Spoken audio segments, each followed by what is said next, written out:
58 was supposed to be the age of comfort, but 35 years of marriage vanished with a single signature. Mia Johnson found herself standing on the curb with 2 suitcases, while her ex-husband kept their multi-million-dollar estate. Left with nothing but her late father's abandoned, rust-eaten gas station, she thought her life was completely over. She was wrong. Divorce is rarely a sudden explosion. It is usually a slow, agonizing erosion.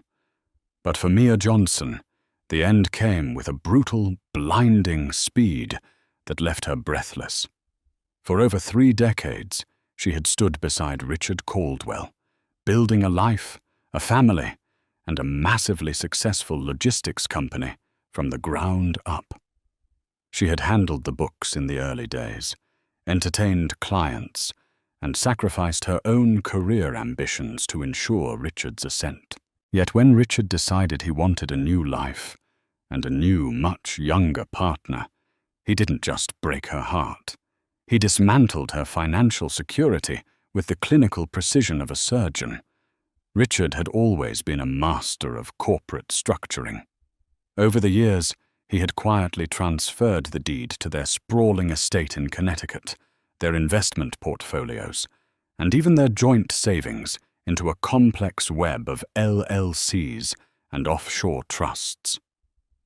When the divorce papers were finally stamped by a judge, who seemed entirely indifferent to Mia's tears, the legal reality was horrifying. On paper, Mia owned virtually nothing. The prenuptial agreement she had signed at 23, back when they had barely a dime to their names, had been weaponized against her. Richard walked away with the wealth. Mia walked away with a modest alimony that barely covered her temporary apartment rent, her clothes, and a single, seemingly worthless piece of real estate.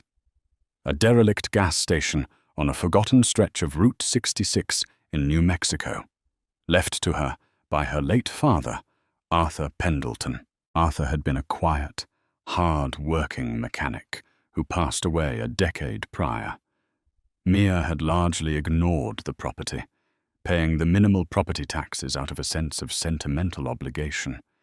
It was an eyesore, a ghost of a bygone era of American road trips, completely bypassed by the modern interstate highway system.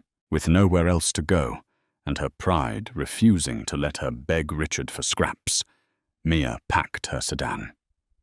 She drove west, leaving the manicured lawns of her past behind, trading them for the relentless, baked asphalt of the desert. When she finally pulled into the cracked, weed-choked lot of Arthur's Auto and Gas, the reality of her situation hit her with the force of a physical blow. The station was a ruin. The vintage canopy was leaning precariously, its red and white paint peeling off like dead skin. The twin gas pumps were rusted solid, their glass dials shattered by vandals years ago. The main office and the adjacent 2-bay garage were boarded up, surrounded by overgrown sagebrush and decades of accumulated desert sand. Mia turned off the ignition. The silence of the desert was deafening. She rested her forehead against the steering wheel and wept.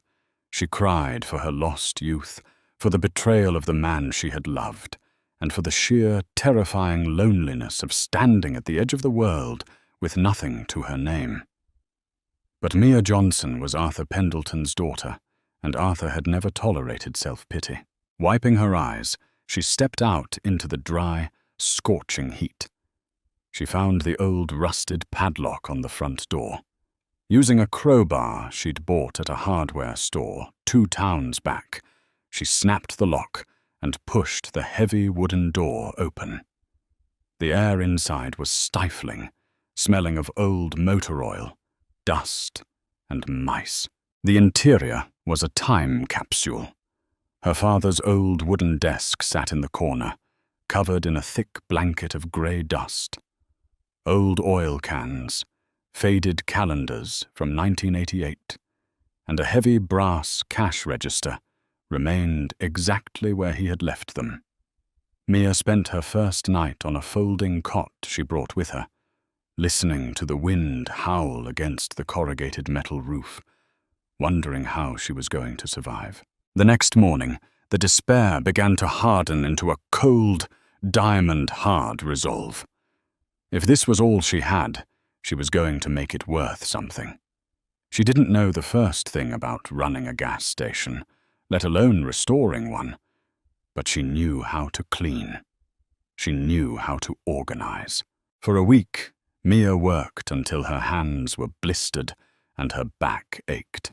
She hauled out bags of trash, scrubbed the grime from the large plate glass windows, and began sorting through the chaotic mountains of paperwork her father had left behind. It was on the 7th day that a rusted, powder-blue Ford pickup truck crunched onto the gravel lot. An older man with a face like weathered leather and a thick grey mustache stepped out. He wore faded denim overalls and a trucker hat. He stared at Mia, who was currently wrestling a heavy garbage bag towards the dumpster. "You Arthur's girl?" the man asked, his voice a deep, gravelly baritone. Mia paused, wiping a streak of grease from her forehead. "I am." "Mia," the man extended a calloused hand. "Tucker Ward. Folks call me Tom. I used to turn wrenches with your daddy back before the interstate killed this town. Saw the boards come down off the windows. Figured vandals finally decided to strip the copper. But you don't look much like a vandal." Mia managed a weak smile. "Just trying to clean the place up, figure out what to do with it." Tom looked around the property, a nostalgic gleam in his eye. Arthur loved this place. Stubborn old mule refused to sell when everyone else packed up and left. Said there was still value in the old road. Said he had a retirement plan. "A retirement plan?" Mia scoffed lightly. "Unless there's oil under the asphalt, I think my father was just being sentimental." "Maybe," Tom said, tipping his hat. "But your daddy was the smartest mechanic I ever knew. He didn't do anything without a reason. If you need a hand patching that roof, let me know. I owe Arthur. He bailed me out of a tight spot more than once." Mia accepted the help, grateful for a friendly face in the desolate landscape.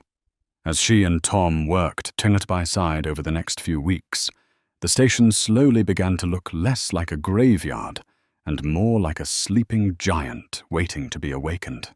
But just as Mia was finding a rhythm, her past came calling.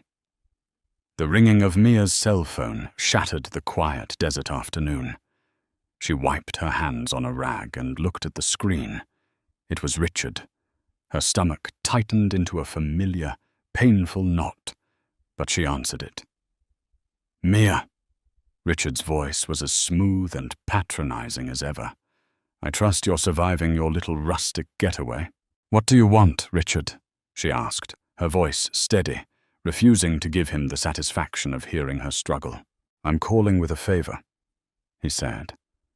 "My development firm is looking at some parcels of land out west for a new solar farm initiative. It turns out that worthless strip of dirt your father left you is adjacent to one of our target zones. It's useless to you, obviously. I'm willing to offer you $100,000 for the deed. It's a generous buyout, Mia. It'll get you out of the dirt and into a nice condo somewhere." Mia froze. Richard Caldwell did not do favors. He didn't offer $100,000 for a worthless strip of dirt out of the kindness of his heart. If he wanted this land, it meant someone else wanted it for much, much more. "I'm not selling, Richard," Mia said flatly. There was a pause on the line. The mask slipped, and Richard's tone turned icy. "Don't be a fool, Maggie. You have no money. You have no prospects. You can't eat nostalgia. Sign the paperwork when my lawyers send it, or I'll have the county rezone the area and tax you out of existence." He hung up. Mia stood in the dusty office, her heart pounding. Richard's threat ignited a fury inside her that burned hotter than the desert sun. She wasn't going to let him take this from her, too. But why did he want it so badly? She turned her attention back to her father's chaotic desk. She needed to know exactly what she owned. She began tearing through the drawers, looking for the original property deed, old tax records, anything that would explain the land's true value. In the bottom drawer, locked behind a rusty mechanism she had to smash with a hammer, Mia found a heavy, leather-bound ledger. It wasn't a book of accounts. It was a personal journal, filled with her father's cramped, messy handwriting. She sat in the dim light of the setting sun, reading page after page. Arthur wrote about the death of the town, the loss of business, and his growing paranoia about the government taking his land. But toward the end of the journal, dated just a year before he died, the entries changed.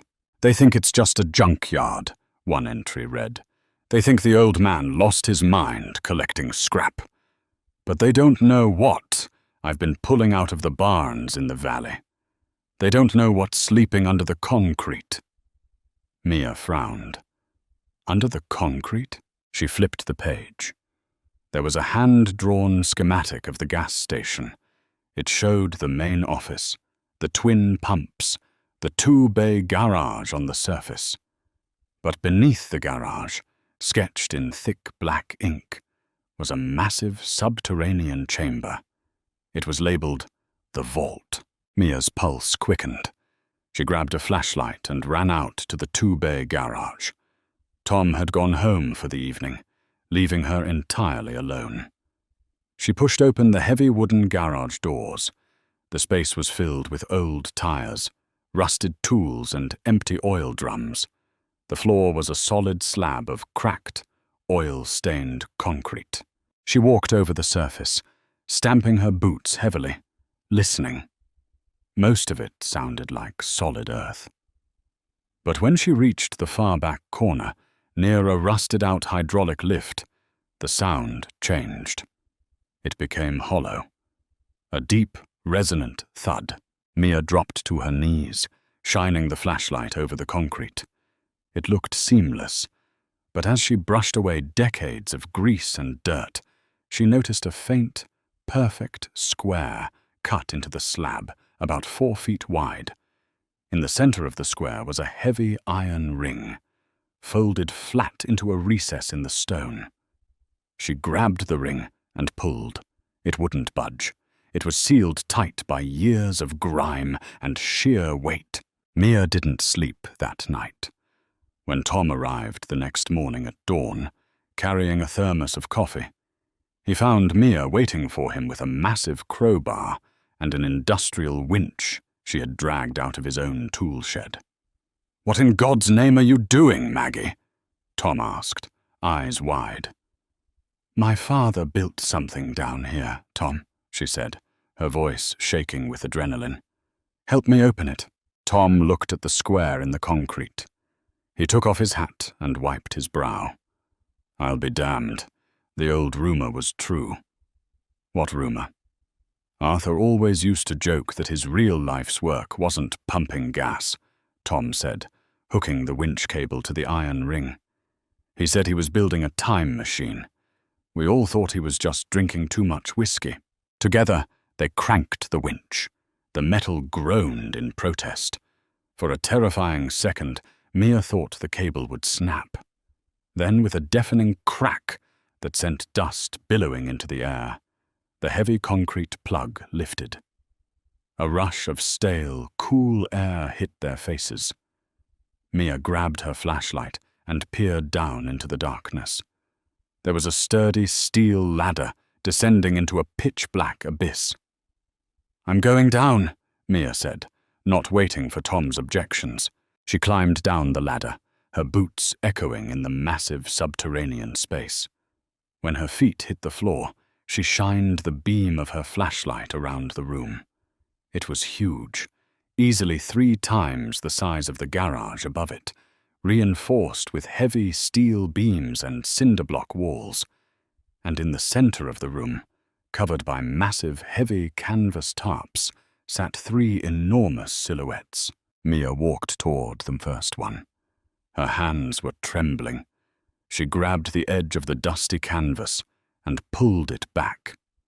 The beam of the flashlight caught the glint of perfect, flawless chrome. Beneath the tarp sat a pristine, cherry-red 1962 Ferrari 250 GTO. It was immaculate. Not a speck of rust, not a scratch on the paint. It looked as though it had just rolled off the factory floor in Maranello. Tom, who had climbed down behind her, let out a choked gasp. "Mother of God," he whispered. Mia moved to the second tarp and pulled it away. A silver 1955 Mercedes-Benz 300 SLR. Gullwing sat in the darkness, its elegant doors closed, its interior preserved in perfect leather. She pulled the third tarp, a 1969 Ford Mustang Boss 429, painted in a deep, aggressive black. "Tom," Mia whispered, unable to take her eyes off the vehicles. "What are these?" "These," Tom stammered, walking up to the Ferrari and running a trembling hand over the fender. "These are ghosts, Maggie. These are the cars that went missing from the wealthy estates out in Palm Springs and Los Angeles back in the 70s and 80s. Cars everyone thought were scrapped or shipped overseas or destroyed in fires." "Stolen?" Mia asked, a spike of panic hitting her chest. "No," Tom said, shaking his head rapidly. "Not stolen. Saved. During the oil crisis, people were abandoning these gas guzzlers. Some rich folks just locked them in barns and forgot them. Your daddy, he spent his whole life tracking down rumors. He bought them for pennies when nobody wanted them. He hauled them out here in the dead of night and restored them." Tom looked at Mia, his eyes wide with disbelief. "Maggie, do you have any idea what you're looking at?" Mia thought of Richard Caldwell's smug voice, offering her a measly $100,000 for the property. She thought of the empire he had stolen from her. "I don't know exactly," Mia said, a slow, dangerous smile spreading across her face. "But I think it's a little more than $100,000. $100,000? Tom laughed, a manic, breathless sound in the underground vault. "Maggie, that Ferrari alone, if it's got matching numbers, is worth over $40 million. The Mercedes is easily 20. You are standing in a room with nearly $100 million of automotive history." Mia stared at the gleaming machines. Her father hadn't left her a worthless piece of land. He had left her a kingdom, and the man who had ruined her life was about to find out exactly what happened when you underestimate Mia Johnson. Protecting a $100 million secret in the middle of the New Mexico desert was an entirely different kind of nightmare. Mia knew that the moment word leaked about the automotive Holy Grail sitting beneath her cracked concrete floor, every treasure hunter, thief, and corporate vulture within 1,000 miles would descend upon them. Worse, she knew Richard was already circling. For the next 48 hours, Mia and Tom worked in a state of hyper-vigilant paranoia. They lowered the heavy concrete slab back into place and rolled a massive rusted air compressor over the seam to hide it. Mia used the last few $100s in her checking account to buy heavy-duty padlocks, chains, and motion sensor floodlights. She needed an expert, but she needed one who valued discretion over publicity. Remembering a charity gala she had organized during her marriage, Mia tracked down David Kensington, a premier classic car authenticator based out of Beverly Hills. She called him from a prepaid burner phone, offering just enough detail to hook him. A pristine 1962 Ferrari 250 GTO, untouched for 40 years. David arrived 2 days later under the cover of darkness, driving a nondescript rental car instead of his usual luxury sedan. When Mia and Tom guided him down the steel ladder and pulled the canvas tarps away, the sophisticated, world-weary appraiser actually dropped his flashlight. It clattered against the concrete floor, echoing in the vault. "I have chased rumors of this exact Ferrari for 25 years, David whispered, falling to his knees beside the cherry-red machine. He pulled a magnifying glass and a small UV light from his briefcase. For 3 agonizing hours, the underground chamber was completely silent, except for David's heavy breathing and the scratch of his pen on a clipboard. He checked VINs, engine block stamps, and chassis welds. Finally, David stood up, his suit covered in decades of dust, and looked at Mia with absolute awe. "Matching numbers, original factory paint. The Mercedes and the Mustang are equally flawless," David said, his voice trembling slightly. "Mia, the Ferrari alone. There are billionaires in Dubai and Geneva who will write you a blank check tomorrow. If we take these to the Pebble Beach auction, you will shatter global records. But we have to move them. Now. This location is entirely compromised." "Compromised?" Mia asked, a cold chill running down her spine. "Nobody knows they are here." "Somebody knows something," David corrected, packing his briefcase. "While I was driving through the nearest town, I saw 2 men in a black SUV asking the local diner owner about this property. They were flashing cash. They didn't look like real estate developers." Mia's stomach plummeted. Richard. She didn't have to wait long for confirmation. The very next morning, a sleek black Range Rover tore onto the gravel lot, kicking up a massive cloud of white dust. Mia was standing on the porch of the old office, a steaming mug of black coffee in her hand. Tom stood a few feet away, a heavy metal wrench resting casually over his shoulder. The door opened, and Richard Caldwell stepped out. He looked entirely out of place in his tailored Italian suit and polished Oxfords, his silver hair perfectly coiffed. Flanking him were 2 massive men in dark suits, private security. "Mia," Richard sneered, looking around the dilapidated station with profound disgust. "I see you've really embraced the squalor. I thought I told you to sign the paperwork." "This is private property, Richard," Mia said, her voice eerily calm. "You are trespassing." "Don't play games with me, Maggie," Richard snapped, dropping the charming facade. He marched up to the porch steps, though he stopped when Tom shifted his grip on the wrench. "I went through the old safety deposit boxes before I locked you out.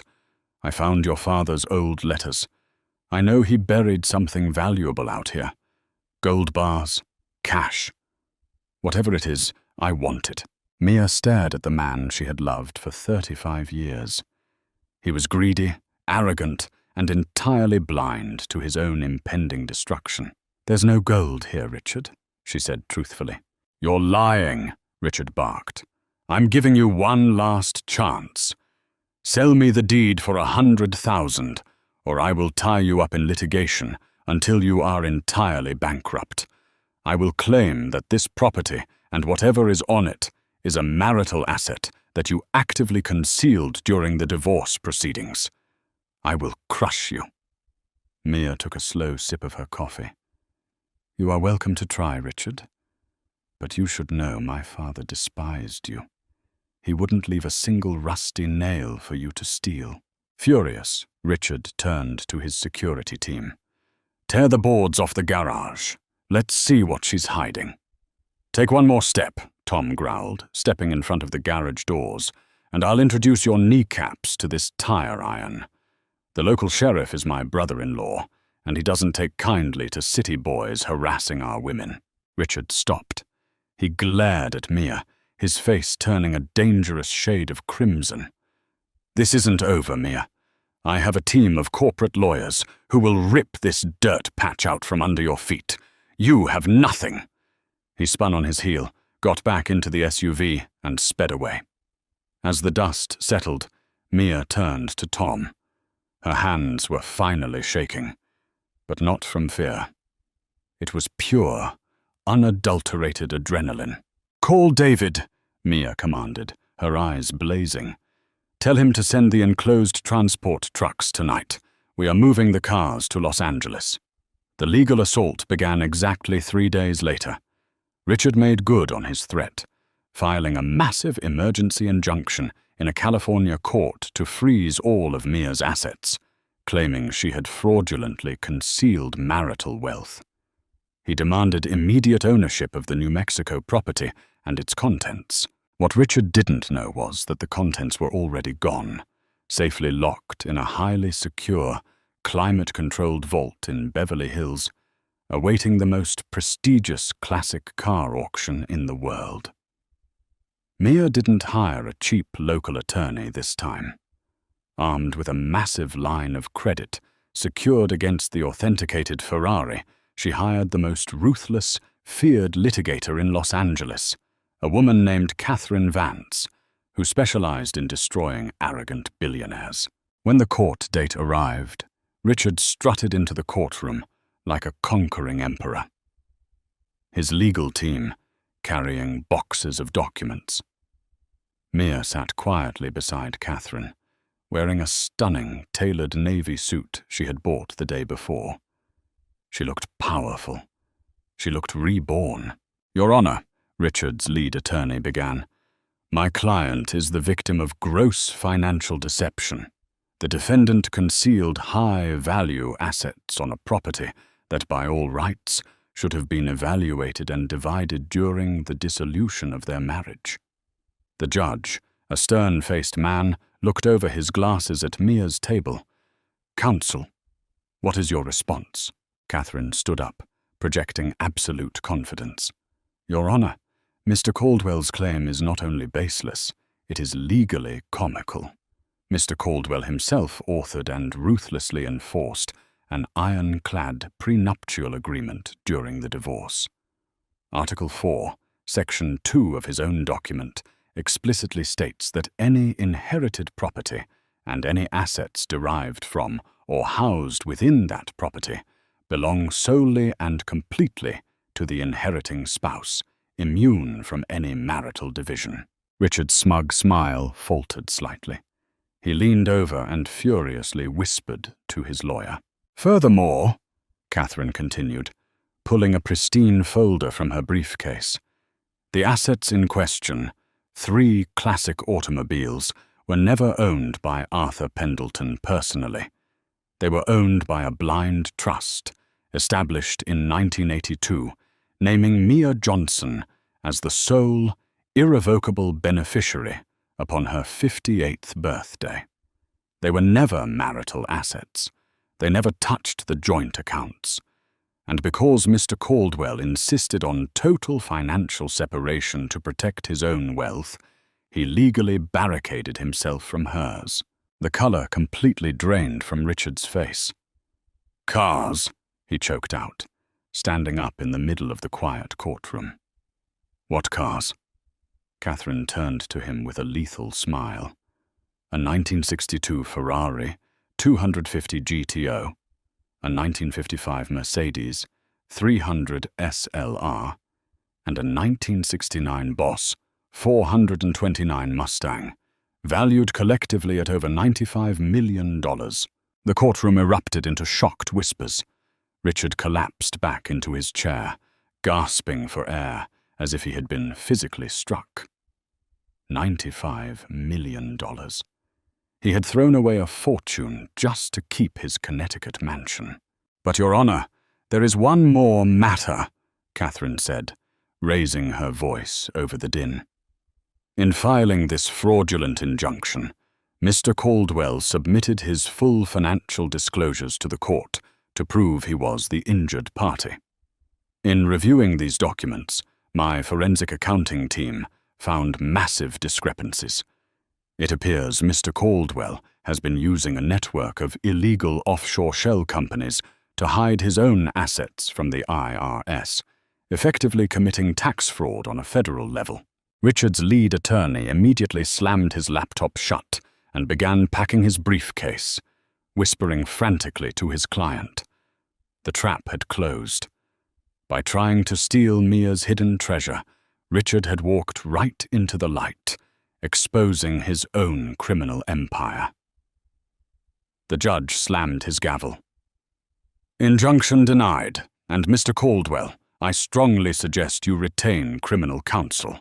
I am forwarding these financial disclosures to the federal prosecutor's office immediately." Mia walked out of the courthouse into the bright California sun, breathing the sweetest air she had ever tasted. Richard was completely destroyed, his reputation ruined, his assets soon to be frozen by the federal government. 2 months later, the Monterey Classic car auction was the event of the decade. The bidding war for the Ferrari was absolute madness, a chaotic frenzy of flashing paddles and screaming billionaires. When the gavel finally fell, the 1962 Ferrari 250 GTO sold for an unprecedented $52 million. The Mercedes followed for $28 million. Mia kept the black Mustang. A year later, Route 66 saw something it hadn't seen in decades: traffic. Arthur's Auto and Gas was no longer a dilapidated ruin. Mia had poured millions into restoring the property, transforming it into a stunning, neon-lit classic car museum and luxury diner. The canopy was painted a brilliant red and white, the vintage pumps gleamed with fresh chrome, and the parking lot was packed with tourists and automotive enthusiasts from around the globe. Tom Ward walked out of the diner, wiping his hands on a clean rag, wearing a brand-new manager's uniform. He looked over at the restored 2-bay garage. Mia Johnson stood next to the garage doors, leaning against the hood of her roaring, cherry-black 1969 Boss 429 Mustang. She wore aviator sunglasses and a leather jacket, looking nothing like the broken, discarded woman who had arrived with 2 suitcases just a year prior. She had lost her marriage, her home, and her past. But as she revved the powerful V8 engine, the sound echoing across the endless, beautiful desert, Mia knew exactly what she had found: herself. If Mia's incredible journey of resilience, hidden vaults, and sweet, perfectly executed revenge kept you on the edge of your seat, make sure to hit that like button. Share this video with anyone who needs a reminder that the best chapters of life can start when you least expect them. Don't forget to subscribe to our channel for more amazing and real-life comeback stories just like this one.